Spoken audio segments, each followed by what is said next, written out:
Welcome to the Creative Brew, helping you keep your creative juices brewing. We're giving out chunks of insight, motivation, and practicality for your creative journey.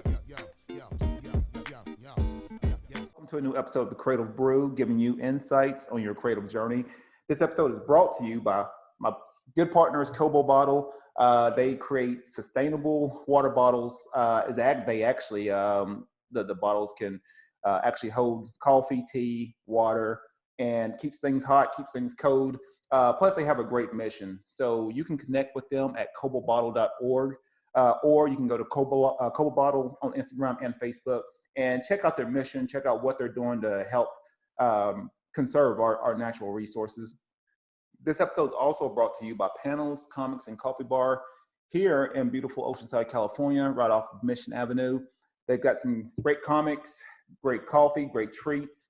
And if you're in the area, please support your local indie creators. We got a lot of creators that's in there that have their own books.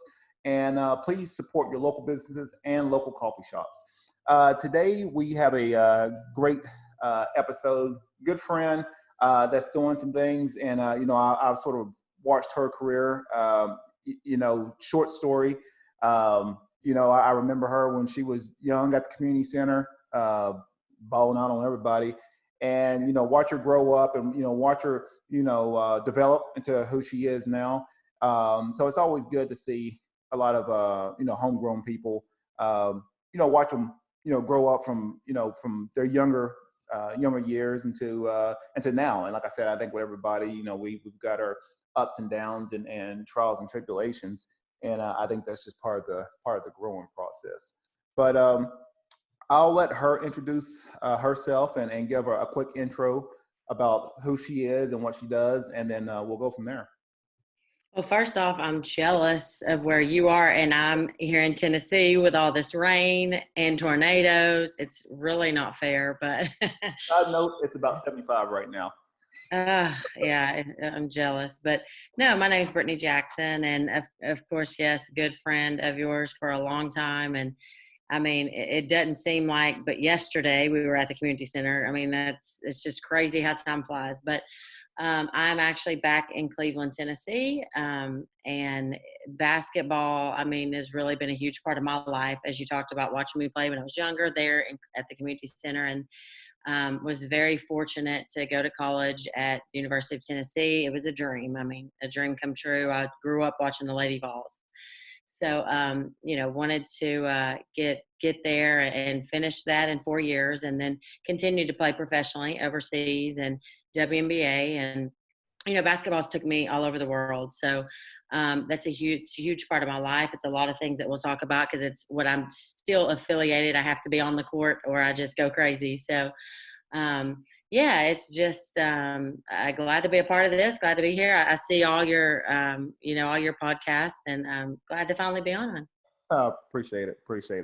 So, about your, I think everybody has their own specific journey, and a lot of times I know specifically with athletes, you've got one or the other. You got people that's ultra talented and they get to the end of their career and then they don't know what to do. Or you've got other people like yourself that's used that sport as a platform to be able to go to the next stage of your life.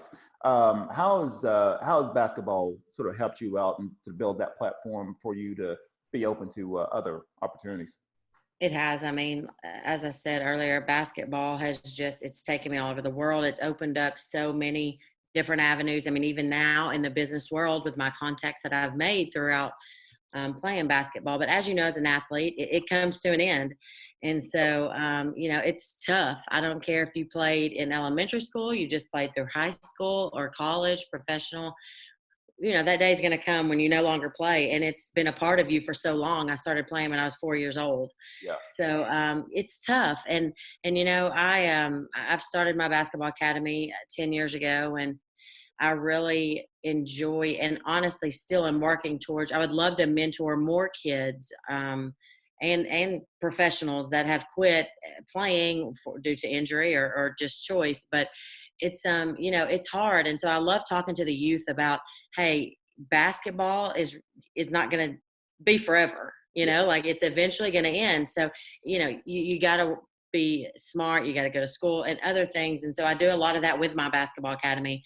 And I enjoy doing that because, I mean, I still feel like it's like an identity crisis. You know, when you stop playing basketball and people ask me still today, are you done? And I'm like, it hurts me to say yes, you know, because I miss it and I miss that competitiveness. But I am fortunate to be able to still be on the court and train the kids and have camps and help the youth. So I enjoy it, but it's tough, you know, it always comes to an end. So you've got to always be prepared. And I think basketball has helped me be prepared for that, the business world now. Just, I mean, being on time, discipline, and teamwork. You know, you always have to work with people, whether it's in the office or on the court. So, you know, I can definitely credit basketball to helping me to get to where I am today.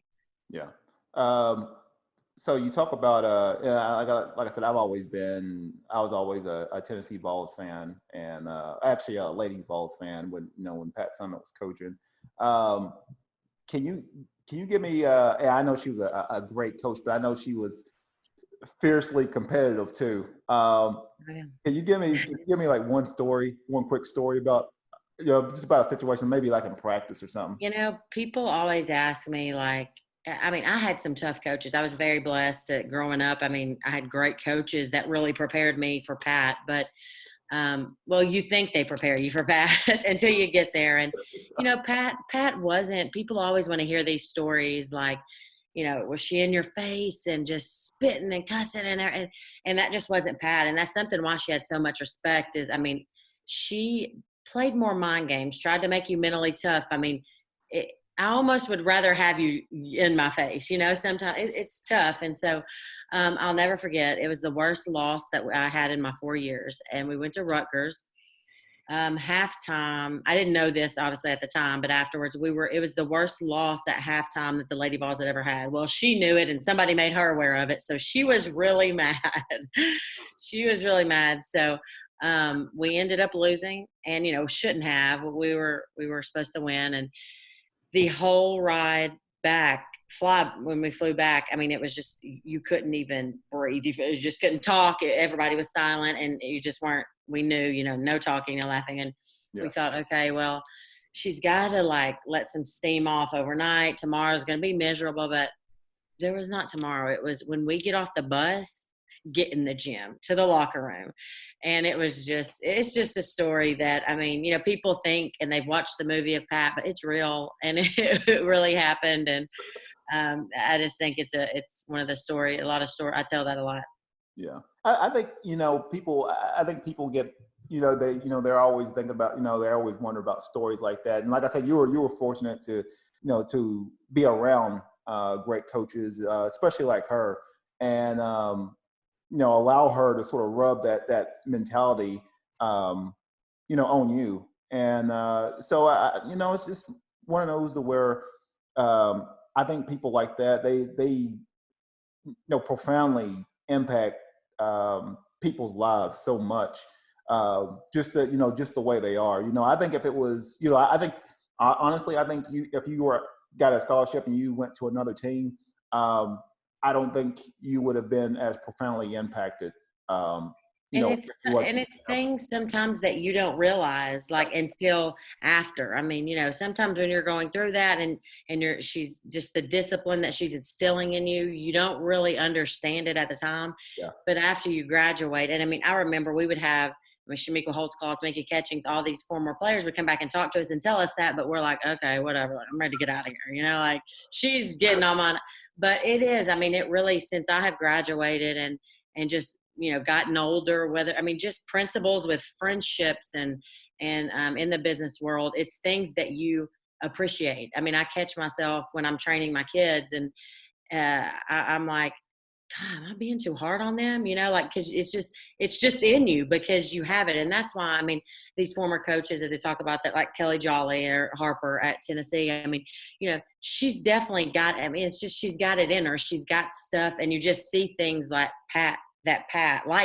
because you've been through it and it's things that you really appreciate as you get older. Yeah. Yeah. Good deal.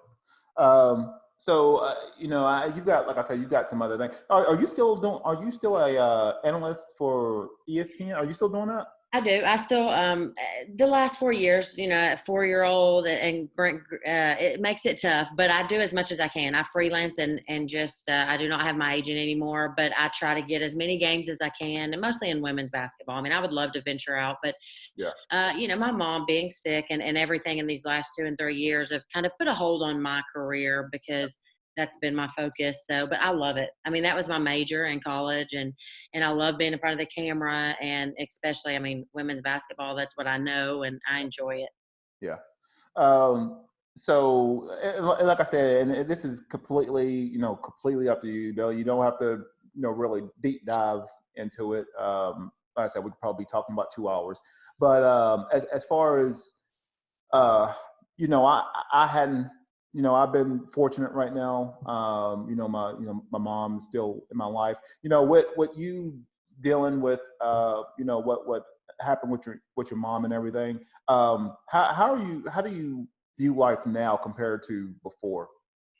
Yeah, I mean, it actually ties all into what we were going to get into with my event that I've got coming up. And I mean, 9 years ago when I started this camp and um, All Star Weekend, it was truly, I thought, you know what, I want to bring something to my community here in the Cleveland Chattanooga area, but I want to give back. And it just went together. I mean, Pat announced she was sick, and I thought, there was so much, it was so heavy in the Lady Vol family. I thought, this is just God speaking. Like, this is something, like, it just goes together. I want to do this for Alzheimer's and raise money for this. I have never had anyone affected in my life by it. And Yeah. so Pat was the first person that I was around with it. And, it was devastating. I mean, I wasn't with Pat every day by any means, but, the first time she didn't recognize us. I remember when Candace Parker got her jersey retired, we went up there, and it was 3 or 4 of the girls that were in my class from UT, and she didn't know us. And I mean, it was just devastating. You think, how in the world can somebody so strong, so, just such a strong woman be this way, see her this way. So it was tough. And then, so it was really the weekend just means so much to bring a lot of Tennessee alum come and support. So then, with my mom diagnosed, like I said, the first person ever in my family that I've never had anyone in my family. So I'd never been affected until Pat, and Mhm. being with mom every day and seeing how awful and atrocious this disease is. It's just, it puts life in perspective. I mean, I think it's sad almost that it has to happen to us for us to truly realize. And I mean, you look at the Kobe. I mean, Yeah.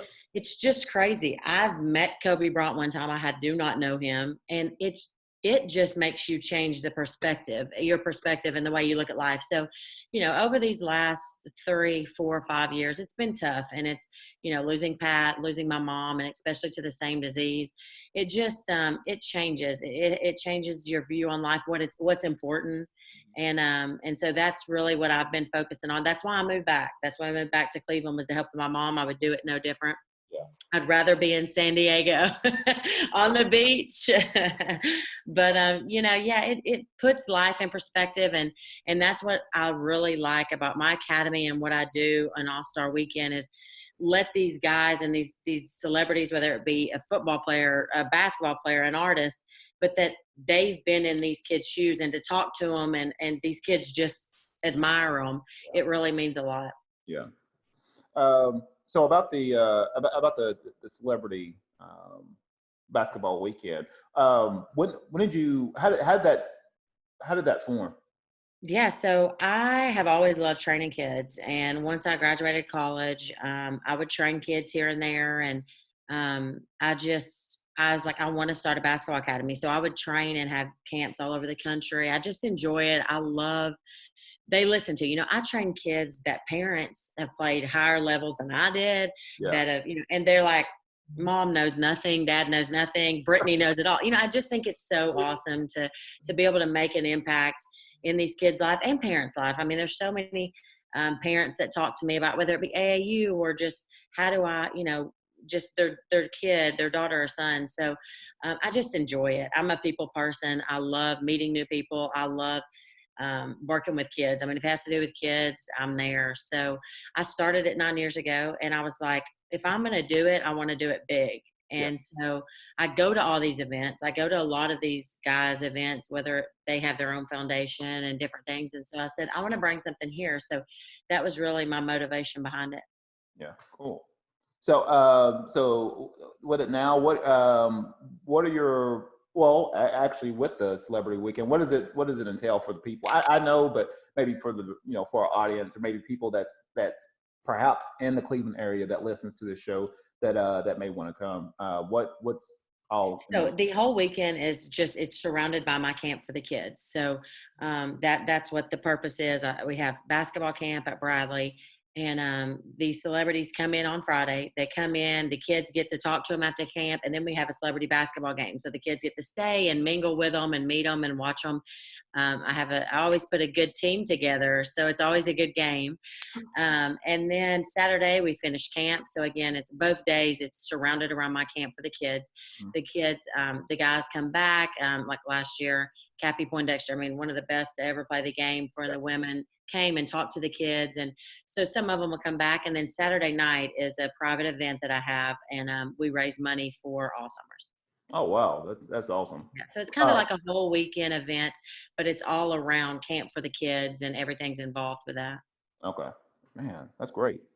Um, so right now, what right now in your life, and I'll ask this question with everybody that that I bring on, but right now, what's inspiring you right now?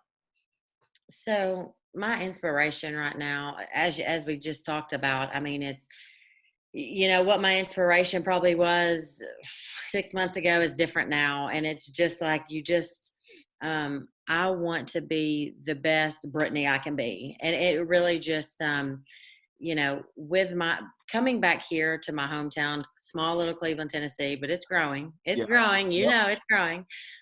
It's just to make an impact on, I mean, the kids. The kids are my motivation. I went and read. I try to go to the schools and read. And, I have my son. I have one, but I have three nephews, and it's just niece and nephews. I'm sorry. But, my inspiration is, again, just to be the best person I can be, because you never know. So many things tragic has happened in my life over these last 2 and 3 years. And, when you want to start feeling sorry for yourself, you talk to somebody else, and you realize it could be worse. And so, it's hard. It's easy to pity yourself and just go into a hole. But, when you have kids, you can't do that. And when you have family that love you, you can't. So my inspiration is really just being the best me, Yeah. and making an impact on, if it's just one person's life today or tomorrow, then it's that. But I love working with the kids. So kids give me so much inspiration. I mean, Aiden he has no idea. He's 4 years old, my son, but he has really gotten me through this. I mean, the last 2 years with my mom. And so, the kids are what it's about. Yeah. Yeah. I know personally for me, I'm still coaching part time, just coaching wrestling at a MMA gym out here. But I've got my kids class and got my adults class, and yeah, it's sort of a weird dynamic, talking with a lot of these kids and different age groups, and it's just it's sort of weird because like the dynamic on the like I guess the way they are out here is a little bit different from the South. Yeah. Oh yeah. I mean, that's everywhere. Yeah. So, People in general. yeah, it can it's one of those. It can be very rewarding. You talk to them. I know I've seen a lot of those kids, just build their confidence up. And a lot of times I play games with them. I'll show them a couple of moves, but I am pretty adamant about about talking to them afterward. And for me personally, I give all of them my respect. I shake all of their hands. I either call them sir or ma'am. Mm-hmm. And one of the girls actually came up to me. She's like, "Why do you call me little lady all the time?" And I do that with my oldest grandkid. But I told her I do that because I want you to be able to build or you demand that respect when you're younger, and you have expectations when you're growing up and you get older. So if I sit there and I give you that respect now, that's gonna be your expectations, Right. growing up. So I think just like little stuff like that, even Some of these kids don't get that. That's the biggest thing is like at home, a lot of people want to, these kids that get in trouble at school and they're constantly, and you're like, it starts at home. And so they might not be getting that discipline or that love at home. And so, I mean, if I can, I just love like at camp, I don't turn a kid down. I don't care if you can afford to pay, I can get sponsors and different things like that. But I just love when, I mean, you see some of these kids, it just, to give them some attention from, even if it is somebody else, they could be loved so much at home, but it's really rewarding. I mean, I love it. yeah. Um, so we'll go down into creative tips. What is maybe one or two creative tips that you can share with our audience? Maybe something that's helped you out in your life. Don't listen to what people tell you. Like, they're going to tell you, hey, you can't do this, you can't do that. And I mean, I don't know if that's like, I love raising money. I love doing this weekend. And people are like, how do you do this? I'm like, it doesn't bother me to be told no, first off, because I've been told no my whole life, and I'm sure as an athlete, you as well. I mean, always somebody's better. And, you can't do this, you can't do that. But I mean, hey, I'm from little old Cleveland, Tennessee, and I've traveled all over the world because I simply worked hard and believed that I could do it. And my parents told me that I could do it, So it's, that's the first thing I would say is just like, it doesn't matter. I don't care where you come from. You can do, if you put your mind to it, you can do it. I mean, you look at a lot of successful people. They didn't just, it wasn't handed to them. They weren't in Hollywood, just, handed it to them. So I think, just, not going off of what people you're supposed to do or people think you're supposed to do. Yeah. You know what? You just brought up something. I'm gonna go back around. I'm gonna circle back around real quick to your parents. I personally, like I said, I know your dad. I always heard stories about him growing up. Within the wrestling community. It's something, and I don't tell a lot of people, even with my son Ish. He's playing ball overseas right now in Australia. But a lot of people don't realize, they're like, they, I guess they try to figure out, okay, how are these people, training? What are they doing? And I don't know if it was for you, but I know personally for me, I put Ish through a lot of wrestling workouts that a lot of just basketball players probably wouldn't do. And I think that sort of built that mental edge while he was, going through high school, getting into college and things like that, to be able to, be at a certain level competitively. I didn't know if even with your dad, I mean, I know, like I said, I know he's not the best basketball player. Now I've seen him shoot. Yeah, he'll tell you he can Yeah, still shoot it. but I didn't know if some of that mentality may have rubbed off on you going through high school, going into college, just being mentally tough. Really tough. Yeah, I do. I have to credit. I mean, especially, my parents were both like, I mean, I think I could probably break my leg, couldn't get up, and they'd still be sitting in the stands. They're the parents that like get up, and and just to make you mentally tough. But I mean, I grew up on a wrestling mat. I mean, Yeah. me and my sister, it's we were in a gym no matter what, and so, but for sure, I mean, I remember Sundays, whenever they're like, we're going to the gym.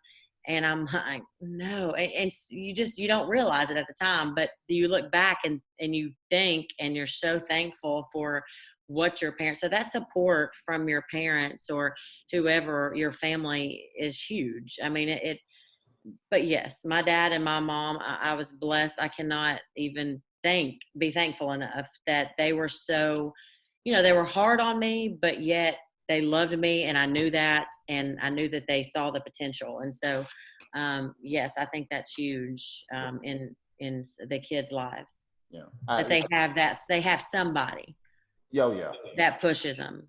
Yeah. I don't think a lot of kids realize that. No, they don't. This generation is like so different, and it's like they think everything's supposed to be given to them, and that's why too I love that I get to do what I do as well. You work with kids as well, but it's like they just think that everything is going to be handed to them, and it's just not that way. You got to work hard, and that's things that I'm able to share within my academy.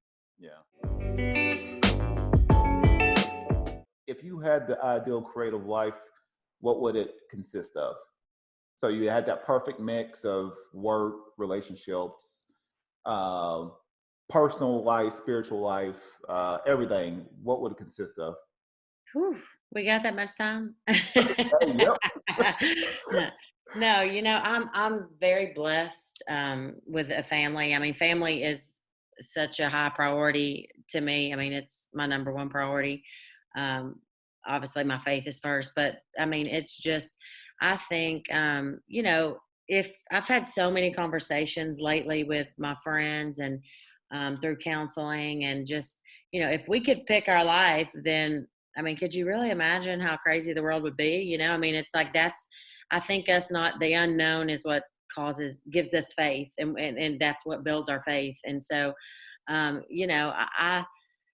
I wouldn't have thought that I would be here today. I didn't think I was ever moving back to Cleveland, Tennessee. But the ideal life, I'm happy if I have family. I have my little boy. I want to get married one day, but hey, I've given it all to God. So, the ideal life to me, if I have family that supports me. I always have, and I know that I always will. Yeah. And it's just doing what I love to do, and having my family, and I'm good. And, I just feel like through the last couple years of my life, I mean, I've always been a believer, but obviously you go through ups and downs. And I think that, when you go through some tough times, I mean, losing your mom is something you never, ever imagined, like even having life without her. Yeah. And it just makes you stronger, and it makes you look at life differently. Like, so I think just working on myself, being a better mom, a sister, daughter, Yeah. and continuing to work. I love to work. I love to stay busy. I love, and I love being a mom. So I'm that's what makes me content. Would you call yourself a workaholic? I like it though. Like, I mean, everything I do, I love to do. I couldn't imagine having a job that I don't enjoy, that I get up like dreading. Yeah. So, yeah, I love it. I mean, just like you, every time I talk, you're too busy. I think you're more of a workaholic. I'm gonna profess Yeah. I'm a workaholic. But the only one that stops me a lot of times is my wife. Yeah, there you go. Like, See, I don't have anyone to stop me, so Aiden can't tell me what to do yet. So stop, get off the computer. This is my mind. My mind is always coming up with yes, something. me too, all the time. I think I was riding around. I grabbed something earlier, and I was riding around, and like I had just ideals. Like I was gonna text somebody. I had ideals for for their coffee shop or for just anything. Yeah, I'm like, I need to write this down. So yeah, it's like always. I don't know. I don't think it ever always stops. going. But that's what, like I said, I think it's one of those where that's obviously it could be a pro and con, but I know it helps me out whenever even when I'm dealing with clients and they're looking to me to come up with an ideal. They may have some kind of concept, but they're asking me to create this ideal and make it become a reality. Right. So sometimes my brain can be in overdrive at times, but I think I'm doing a little bit better now, trying to I think align.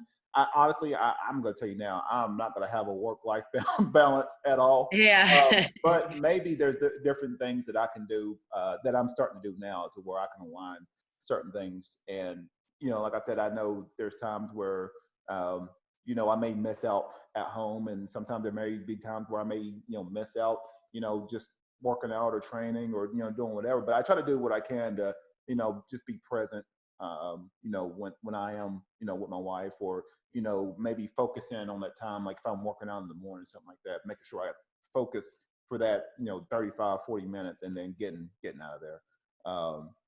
But yeah, I think it's one of those where it can yeah, It's definitely tough. I mean, workaholic. yeah, um it's and I, tough to.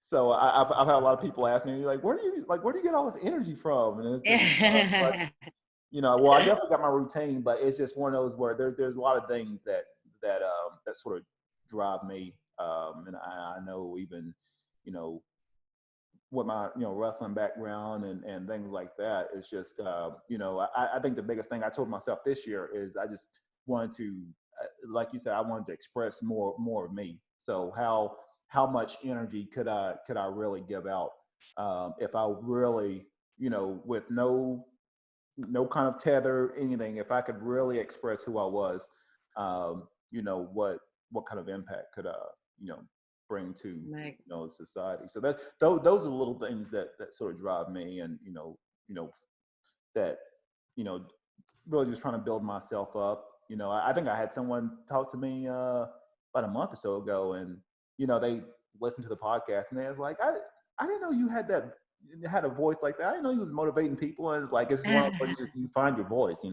Yeah. I told my wife whenever I started, I was like, I got a dumb voice. I was like, I'm about to stop. No. And this is one of those, like, you keep going. And, Yeah. and I still got my Southern twang a little bit. Everybody asked me, like, you ain't from around here, are you? I was like, nope, still.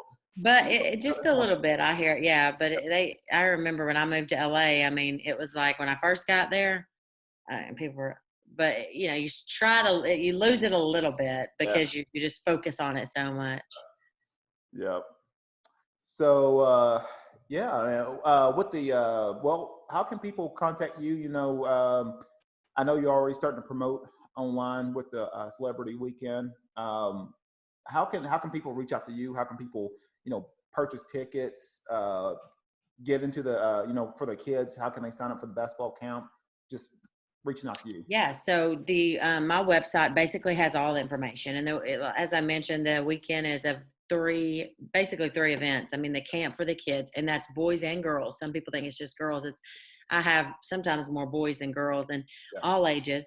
I have kids that have never played basketball before or just started and learning to, very advanced. So it does not matter. Yeah. But my website is Brittany it's Brittany Jackson.com. And on there, you can contact me through there. You can find out any information, or if you have any questions, it has a number and email that you can contact. But it's a fun weekend. It's for, the public comes out and after camp gets to watch these celebrities play, and it's always a good game. They put on a good show, and it's for a great cause. And this year is just extra special because it's in honor of Mom. So, and you have no idea how much I want to thank you for what you do for my weekend and the shirts. I mean, every year people, it's just, they love them, and you just, all your support is greatly, greatly appreciated. Appreciate it. So once again, hey, this has been another great episode with Brittany. Please, if you're in the area, please support her cause. Please you're supporting a great cause. She's, she's got this All-Star weekend. She's bringing in the public. The people from all over, or actually around the area, helping out kids. Getting funds for a great cause, combating Alzheimer's. And like I said, it can be hard, especially with people that's experienced it. It's one of those where it's just a never-ending battle. So if you're in the area, please support that cause. When is it? It is May 15th and 16th this year. So it's a Friday, Saturday. And so many people are affected by Alzheimer's. I mean, it's like until it happens to you, you don't realize it. And then it's like everybody you talk to, I mean, it's really bad. It's an awful, awful disease. So, of course it means a lot to me because I've been affected. But the only thing I ask is next time I'm on your show, bring me to San Diego so we can sit down on the beach. All right. Sounds like a plan. Yeah, I'll bring you out. And I love San Diego. It's so nice. And it's I hit San Diego every so often. Right now, me and my wife, we roam around Oceanside and Carlsbad, and there's all kinds of different like coffee shops and stuff that I visit. There's water, so it's we're pretty close. Sunshine. I can go up. I can drive up the hill right now in about 5 minutes and see the Pacific Ocean. And I can drive up here and see some flooded roads, and the rain. Oh yeah. We're actually getting some rain here coming in, so that should be good. We actually need it, but yeah. I knew what I was gonna say. Your mom scared me to death. I used to be scared to death of her. Yeah, That I've heard that once or twice. Oh man, it's like she was fire. I mean, you can tell she had that. She still had Yeah, that kind of spirit, yeah. and yeah, I did not I want to. never had her or my dad. They kept me out of their classes, but yeah, like I hear more stories that mom was tougher than dad. Yeah, I Yeah. would not want to deal. I could deal with that. I would not want to deal with your mom. That Yeah, she'd get them in line. yeah. Mhm. Um, so hey, once again, this has been another awesome episode with Creative Brew with Brittany, with me, and hey, look, for anyone that's got you're trying to build an ideal, you got a book, any kind of creative ideal, maybe some music, anything. Don't, if you got it in your heart and it sort of compels you to want to create and want to do more, then do it. You don't need anyone else's permission to do what you were made to do. So if you're an athlete and you feel like you have a God's gift to play basketball or play football or do anything, don't let anything derail you. Yeah, you're going to have obstacles, you're going to have challenges, but don't let it derail you, and get around the people that's going to help support you, to help grow you, and help you become a better person. So once again, this is me, this is Brittany, and this has been another awesome episode of Creative Brew. Be creative, stay inspired. Thank you. Thanks for having me.